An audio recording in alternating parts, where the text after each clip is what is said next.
Hai, Assalamualaikum guys. Selamat datang ke SRTV. Okey, sudah lama kita bercuti. Lepas tu kita layanlah Harimau Melaya punya match untuk International Friendly.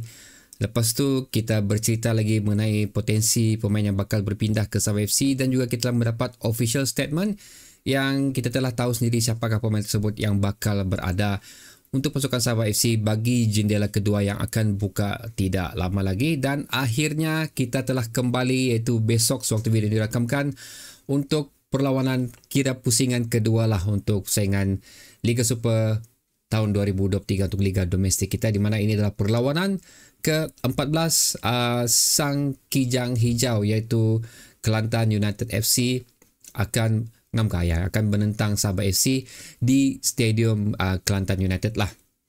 So satu permulaan yang agak dinanti-nantikan oleh aku, dan aku pasti anda semua juga menantikan perlawanan tersebut. So ini adalah video tersebut mengenai head to head mengenai perlawanan di antara kedua pasukan ni, di mana aku akan berkongsi dengan kamu data terdahulu, prestasi terkini dan seterusnya berdasarkan on paper, pendapat aku lah, on paper, dan juga pendapat aku sendiri mengenai apa aku rasa perlawanan ini akan berlaku. Dan aku akan bagi di penghujung video ni percentage pasukan mana yang bakal memenangi perlawanan ni, dan juga of course jumlah jaringan sekali lah. So seperti biasa aku akan ingin menjemput kamu untuk meletakkan prediction kamu di penghujung video ini juga, untuk macam biasa nyatakan percentage pasukan mana yang bakal memenangi perlawanan ini dan berapa jumlah gol yang bakal dilakukan. So jom kita mulakan.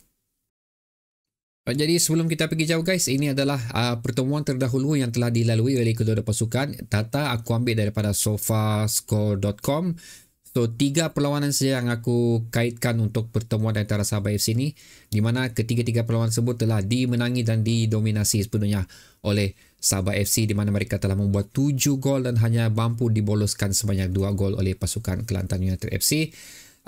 Jumlah pukul rata lah jaringan yang dilakukan di sepanjang perlawanan ni, lebih kurang Sabah mampu untuk menjaringkan 2 gol at least untuk perlawanan. Tapi walau bagaimanapun kita tidak memandang rendah juga Kelantan, kerana mereka juga mampu untuk menjaringkan gol pada perlawanan. Tapi apa yang pasti, kalau kita tengok daripada 3 perlawanan telah dilalui, memang cukup selesa lah Sabah mendapat 3 mata atau memenangi perlawanan ini secara selepas 90 minit. Dan seterusnya guys, ini adalah pertemuan prestasi terkini selepas 13 perlawanan yang telah dilalui oleh kedua-dua pasukan, dan aku ambil 5 perlawanan terakhir. Kalau kita tengok di situ, lebih kurang sebenarnya 5 perlawanan terakhir untuk Sabah dan juga Kelantan United ni, di mana Kelantan 3 kekalahan, 1 seri, 1 menang. Sabah 2 kekalahan, 2 seri dan juga 2 kekalahan, 2 kemenangan dan 1 seri. Itu sih, di mana yang menyakitkan hati di sini adalah 2 kekalahan berturut-turut daripada Sabah FC, itu sewaktu menentang Kedah dan juga sewaktu menentang PDRM. Tapi ini kita tahu ini adalah 2 perlawanan away. Rekod Sabah away adalah rekod yang terburuk setakat ni untuk season 2023 ni, di mana kalau kita tengok Kelantan United, mereka macam, walaupun kita tengok nanti di mana kedudukan Kelantan United, walaupun lebih kurang aku katakan dengan prestasi mereka dengan Sabah FC itu 5 perlawanan terakhir, tapi mereka tidak berapa konsisten lah, di mana especially untuk away ataupun home agak sukar untuk mereka mencatatkan sebarang keputusan yang bagus. Keputusan yang terbagus adalah sewaktu mereka menentang jiran mereka sendiri, itu Kelantan FC, di mana mereka menang 4-1. Dan sewaktu menentang Negeri Sembilan away pun satu keputusan yang bagus juga, mereka berjaya mengikat Negeri Sembilan sebanyak 3 gol, berbalas 3 juga, itu seri. Dan menentang JDT KL Selangor bukan satu keputusan yang membanggakan, di mana mereka telah bolos lebih daripada 3 gol untuk perlawanan tersebut. So agak turun mengambing untuk Kelantan United FC, berbeza dengan PDRM. PDRM seolah menjumpa tonik mereka untuk macam mana beraksi di Liga Super ni, tapi Kelantan masih lagi mencari bilang orang mencari ramuan yang sesuai. Manakala Sabah FC pula bukanlah satu pasukan yang asing, sudah kalau mengucap 3 musim berturut-turut beraksi di Liga Super. So bagi aku setakat ini perbezaan untuk apa yang telah 13 perlawanan Sabah FC lalui dengan the whole season musim lepas. Bagi aku setakat ni season, aku lebih prefer Sabah season lepas daripada apa yang Sabah FC telah lalui separuh game untuk Liga Super ni. Tapi kita akan tengok lagi benda tu setelah mereka lalui lebih kurang 5 perlawanan yang akan datang, baru aku akan review balik prestasi Sabah FC sama ada tim mana yang lebih. Okey, dan ini adalah kedudukan terkini guys. Oh ya, sebelum tu sorry. Kalau kita bandingkan gol dan juga bolos, Sabah mempunyai advantage yang cukup bagus di mana kalau kita tengok Sabah telah menjaringkan sebanyak 30 gol manakala Kelantan hanya 14 gol. Dari segi bolos pula Kelantan mendahului Sabah sebanyak 15 gol, perbezaan dari situ menunjukkan di sini aku rasa potensi untuk kita menjaringkan gol dan juga bertahan cukup bagus untuk perlawanan ni. Itu daripada on paper lah, daripada apa yang aku share dengan kamu di sini. So, ini adalah kedudukan terkini guys. Seperti mana yang aku cakap tadi, Kelantan United adalah merupakan satu pasukan yang masih lagi terumbang-ambing, masih lagi cuba mencari rentak untuk menyesuaikan diri dengan intensity atau level Liga Super ni. Berbeza dengan PDRM, di mana PDRM berjaya berkedudukan di atas Terengganu, Negeri Sembilan dan Penang. Ini adalah 3 tim yang pada mulanya sudah lama berada di Liga Super, especially Terengganu. Terengganu berada tangga kedua musim lepas, tapi sekarang mereka di bawah PDRM. So itu bezanya, aku bezakanlah PDRM dengan Kelantan United. Manakala Sabah depends dengan perlawanan ni, aku rasa sekiranya perlawanan yang lain pun, Kuala Lumpur especially, kalau mereka memenangi perlawanan ni, aku cek dulu Kuala Lumpur menentang apa ni, macam penting ni match Kuala Lumpur ni. Okay, Kuala Lumpur akan menentang, sekejap guys JDT. Okay. Wait, senyum pula aku. So Kuala Lumpur akan menentang JDT. Sekiranya Kuala Lumpur suddenly menang perlawanan ni, kita akan jatuh di tangga ke-6.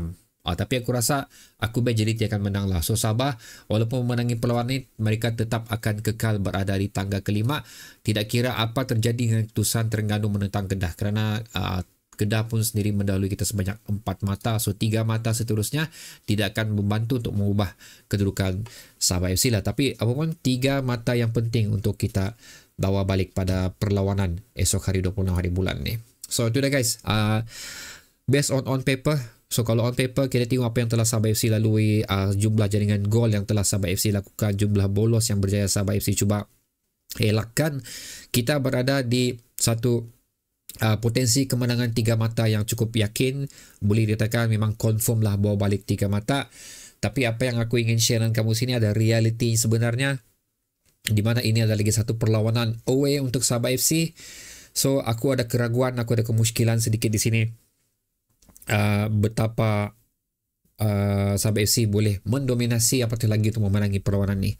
Ya, kita ada 2 pemain yang kita sudah sedia maklum yang akan masuk, yang sudah masuk bersama Sabah FC, iaitu Makado dan juga Sifu. Tapi setahu aku, selagi jendela kedua perpindahan belum dibuka, tidak ada pendaftaran pemain baru yang boleh dilakukan. So Sabah FC hanya boleh beraksi dengan pemain yang sudah didaftarkan sewaktu tutupnya jendela perpindahan pertama. Itu setahu aku. Sekali lagi kalau aku salah, sila tekan ruang komentar di bawah. So kemungkinan besar kita tidak akan melihat kelibat kedua pemain ni. Tapi yang pasti aku sudah nampak siapa ni, Sadir Ramdhani sudah start training. So kemungkinan besar Sadir Ramdhani ada dalam perlawanan ni. Darren Lock masih lagi diragui beliau punya kecerdasan. Tapi ada satu berita yang aku menggembirakan dalam satu aspek, di mana bakal satu pemain tempatan itu Sabah akan diberi kepercayaan untuk turun pada perlawanan itu. Pemain under 23 kita, Muhammad Syafirul Jeffrey, yang mungkin dikatakan akan bersama skuad Sabah FC ya untuk bertandang ke Stadium Kelantan United ni. Tapi itu pun kita belum pasti lagi sama ada betul beliau akan disenaraikan di dalam skuad Sabah FC nanti. Dan satu lagi adalah kecerdasan Darren Lock masih lagi diragui. So itu yang benda-benda kita kena fikirkan. Dan Riza Ghazali pun tidak tahu sama ada beliau akan turun atau tidak.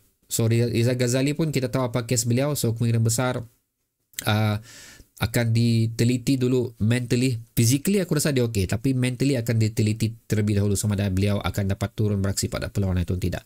So banyak faktor yang kita kena tengok di sinilah. Jadi berdasarkan kedua benda tu, again, prestasi Sabah FC, especially lagi away, agak terumbang-ambing setakat ni. Apatah lagi untuk menjaringkan gol pun kita agak susah sekarang. Jangan bilang menjaring, untuk mencipta peluang pun agak susah sekarang. So memberi impact yang besar untuk percentage kemenangan pasukan Sabah pada perlawanan ini, di mana untuk prediction aku 45% untuk Kelantan United dan 55% untuk Sabah FC. Sekiranya ini Sabah FC season lepas, aku akan letak 70% ke 65% macam tu untuk Sabah FC. Tapi again, benda yang memberi efek untuk percentage ni seperti mana yang telah aku bincangkan pada kamu di awal video ni. Dan keputusan perlawanan, sekiranya Sabah memenangi perlawanan ni, aku bajet memang Sabah menang lah, akan jadi sebanyak 2-1 ataupun 1-0. Itu saja. So okay guys, itu adalah pendapat aku, itu adalah prediction aku. Sila tekan pula pendapat dan juga prediction kamu di ruang komentar di bawah untuk sama-sama kita berbincang lah mengenai perlawanan yang bakal berlaku tak lama lagi ni. So kita berjumpa lagi di video seterusnya guys. Assalamualaikum.